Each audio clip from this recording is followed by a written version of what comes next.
What up?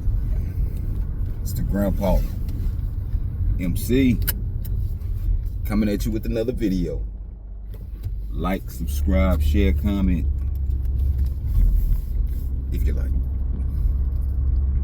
Alright, man, so this video gonna be about Michael Jordan, but it's gonna be talking about the comments that were made by Isiah Thomas and the recent Scottie Pippen commercial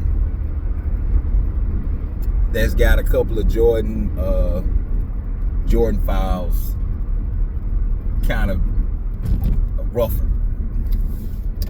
So I'll get with Isiah Thomas first because it might take a little bit longer. But anyway, so Isiah Thomas recently was on another podcast, and he was talking to the same podcast that he said the previous comment, the one with Lou Will, DeMarcus Cousins, and two other people. I forgot. I think one of them is one of the analysts used to be on NBA. I think it's Michelle Beadle, maybe. But anyway, so he was saying you replace Michael Jordan with Kevin Durant and put him in the triangle offense, and he would win 6 championships just like Jordan. So basically, Isiah Thomas is saying that Michael Jordan is just a scorer, right? Which he knows better. Michael Jordan was not just a scorer. He was a two-way player. He was defensive and offensive. So, I mean, like, if you want to break it down to why KD couldn't, for one, Michael Jordan was the Bulls' best post-up player. That's including Bill Cartwright, right? Whenever they would need a bucket, especially in the first three-peat, they would routinely go into Jordan because that was their most dependable post player. Now, not trying to crap on Cartwright. Cartwright was a very good post player, but like his awkwardness sometimes, and sometimes he would, but so he was their best post player, especially the second three-peat. 2, who's gonna motivate Scottie Pippen? Who's gonna challenge Scottie Pippen?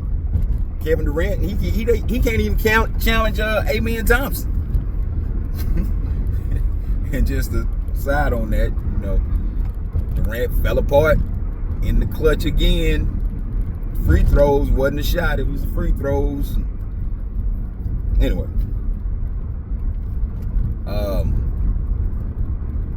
and Jordan scored so many different ways. He would drive, he would shoot, post up, transition. I mean, like, Durant shoots. He's not known as a transition player, even though he does, run out occasionally. I mean, get out there. Post ups, no. Now, he's not a defensive player. Not saying that he's just a total sieve, but he's not on the level of Michael Jordan. He's not on the level of Kawhi Leonard. He's not on the level of Scottie Pippen. So, I mean, like, that part of the Bulls' attack, Scottie Pippen and Jordan it wouldn't exist. That was the reason why they won 6 championships. That's the reason why after Jordan retired and he came back, they did another 3. So, I mean, this Isiah Thomas, I really believe, and as Isiah Thomas is, you can tell that he's got a medical issue. I think it's Bell's palsy. I'm not sure if that's affecting anything, but I do think some of this stuff is just to mess with Jordan. But like I said in plenty of other videos about the Pistons and Pistons and the Bulls, that rivalry was grown, nurtured, and expanded every year until the Bulls won the championship in 91. So from 87 to 91, that's when, you know, that was the start of the rivalry. Might even been before that, because I mean, like in the Olympic trials, when the Olympic team beat those NBA players, Isaiah Thomas was on a couple of those teams. So I mean, like, it might go back even further. I've said as much, but you know, just to pinpoint exactly when they started playing the playoffs every year. Now, Scottie Pippen, I think Scottie Pippen is trolling. I honestly think that Scottie Pippen is trolling. But a lot of guys on YouTube, and probably ones I hadn't heard, they are taking, you know, you say anything against Michael Jordan, they lose their mind. Now, I've acknowledged Jordan was a main ingredient in Scottie Pippen becoming the player that he became. But it wasn't like Scottie Pippen didn't have tools to work with. That's why Jordan saw that in him, and he decided to go, you know, let me sharpen this guy up. Now, Scottie Pippen, everybody knows about the financial issues that he has or had. And a lot of people talk about how Scottie Pippen this, Scottie Pippen that. Scottie Pippen was very emotional. That's the reason why he lost it when Phil Jackson went to Tony Kukoc.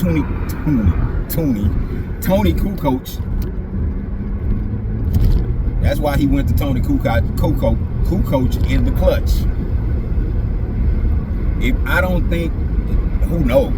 I don't know. But, like, I don't think it was to slight him. I think it was to put Tony Kukoc in that position because he had done that before. He had hit a shot just like that before. So, Phil Jackson went with that. Scottie Pippen was not known as a clutch knockdown shooter like that. I think he might have hit one or two shots at the buzzer, something like that. He was clutch in moments, especially in the closing moments, more defensively than offensively. And he took a lot of the heat off of Jordan, especially that second comeback, that second three-peat. Jordan would have never came back if Pippen wouldn't have been there. They can believe whatever they want to believe, but Pippen was the perfect teammate for Jordan. And I think, honestly, when it gets down to it, a lot of guys, maybe NBA and regular guys, feel a certain way about Pippen being the perfect teammate for Jordan. And they were the best team of that time. They knew exactly how to deploy Jordan. They accentuated their players' positive attributes, everybody. And that's how they won. It wasn't just Jordan, but Jordan was a very big piece. I'm not saying that he wasn't. But I mean, like, that's part of the ire coming from Pippen. And if the other Bulls had any heart, namely Steve Kerr, John Paxson, Bill Cartwright don't really get into that. I think Horace Grant, I gotta watch that All the Smoke episode with him on All the Smoke. But when the Last Dance first came out, I was assuming at first that it was going to be detailing the years to the come up. And it was, but it was mostly focused on Jordan. That team that team used to go back and forth with each other, especially Pippen, Jordan, and Green. Read it in the Jordan route. and read it in Jordan rules. You could tell when you used to watch them play. When I used to watch them play, they used to be going back at each. You know that it was a camaraderie, competitive camaraderie. But Jordan is not the end all be all for me. I acknowledge his greatness, but to sit up and act like he was the only great player worth watching is incorrect. Barkley was one of my favorite players, honestly. I mean, I kind of like Barkley over Jordan, and I really had to, like, not think about it, but like I was kind of wrestling because I wanted Barkley to win a title, but I didn't want him to beat the Bulls. So I mean, like, Scottie Pippen, regardless of what you say about him, and considering the money that the contract that he was under, Scottie Pippen went out there and laced him up every time he was able.